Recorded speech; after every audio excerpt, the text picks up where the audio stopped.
Hey, it's Victor from Social Firestarter. In this video, I want to introduce structured markup, otherwise known as schema.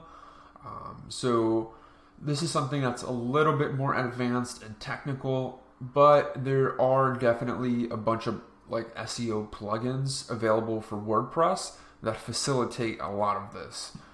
So I thought it'd be a great idea to introduce this, and then maybe in a different video I can talk about some more specifics, especially if anybody has a question about that. But just to kind of keep things simple, there are two really important forms of structured markup that you can add to your law firm's website that will help with organic rankings as well as maps rankings in a bunch of different ways. So they are important for you to do, and let me try to introduce these without being super technical about it. So one that you might have already noticed, and maybe you're really curious and you want it to show up for your law firm's result, is the FAQ section.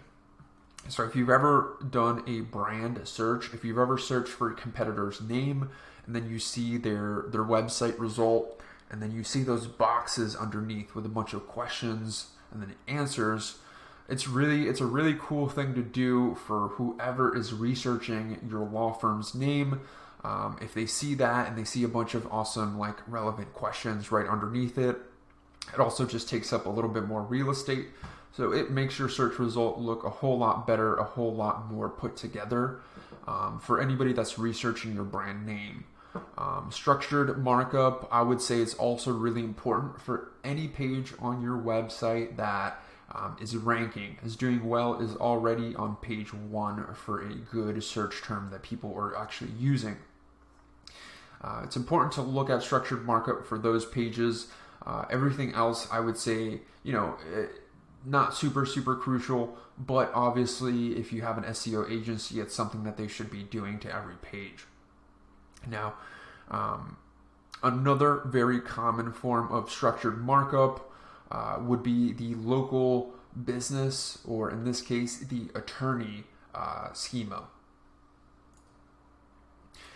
So I pulled up the local business schema page here, as well as the FAQ page. And I pulled these up for a reason. I do like using these as resources. It not only is a really good starting point, but it actually gives you like very straightforward information straight from Google. So if you want to find these pages here, once you're actually working on the website, what you're really going to be doing to add structured markup to your website is you essentially need to grab a piece of code and place it on the footer section of your website. So when I say this, I'm referring to like the HTML, the code of the website. I'm not saying that you should actually drop a bunch of text visually on top of the footer of the website. This is kind of like in the back end. So if you have any type of plugin that facilitates adding code to a footer, or any sort of schema plugin that is just asking you for the code, going to these Google pages, it actually provides you the very specific code that you actually need to put in there. So in both of these examples, this isn't super complicated. It might look like it because you are having to mess with like code, but again, Google does provide this, and all you're really doing is taking this template, filling it out, and then throwing it on your website.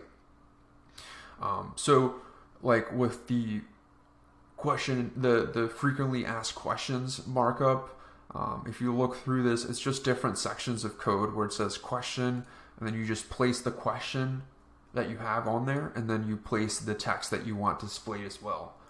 That's really it. It's super easy if you're just working off of the code that they provide for you, because it's, it makes it really hard to mess it up. Another thing that they provide right here, try it out, the rich results test. You can just paste your code right there, hit test, and then it'll tell you if you got it right or if it's wrong. So, it's super easy to really implement this, especially if you have a developer that's working on your website. Local business schema, super important for anybody working on maps rankings. Now this is something that we do at the very beginning. A very important part of on-page SEO is to make sure that at least your homepage has the local business markup on it. Again, this is literally just some code that you want to paste on your footer. But if you kind of look through this, you can understand what it's for. This is just a place where you are very specifically placing information about your business, as well as information about the other entities that you can find online that represent the business. This is really important. Even though Google can already understand all this information on their own, it's really nice to help them out by providing this. It also kind of makes things, this is like the place where you can provide the information to Google, as opposed to the way that they usually do it is where they go and they pull the information from other sources to put this together. But if, especially for any new website, any new domain, brand new entity online, these are super, super important. They're going to help you build your relevance for all the different practice areas you're working with, as well as, make it super obvious as to what is the correct NAP information that Google should be using for your business, because you put it very clearly in here. You can even put your review ratings in there if you want the review score to show up on search results. It doesn't always accept it. It doesn't always publish it, but that's okay. You can put it in there. Here's where you can put your coordinates. You can also specify what other really profiles should be paired with your entity. Doing so also, there's a whole lot of other benefits too if you want to get into all the details. Basically, it's a great idea because then Google can start displaying your business in a bunch of different ways in a bunch of different places. And I say that a little bit vaguely because as Google develops their platform, they create new places, new ways to feature businesses depending on what people are searching for and on what side of the platform they're on. But it's a really good idea to make sure that you're getting shown out there to as many people as possible. Now, that's it for my introduction on structured markup. Again, there are plugins that facilitate this for you, but this is basically, these 2 pages can give you a whole lot of information, not just as to what this is, but also how to even put this onto your website. Let me know if you've got questions about this. Let me know if you've got specific questions about maybe a different type of markup that somebody's mentioned to you, because there are different ones out there. These are just the 2 very common ones that can be applied to pretty much every law firm website out there. If you're looking for more details as to how we run our SEO campaigns, and more details about what it is that we do for lawyers, head over to lawyergnb.com for more details. But thank you for watching and have a great rest of your day.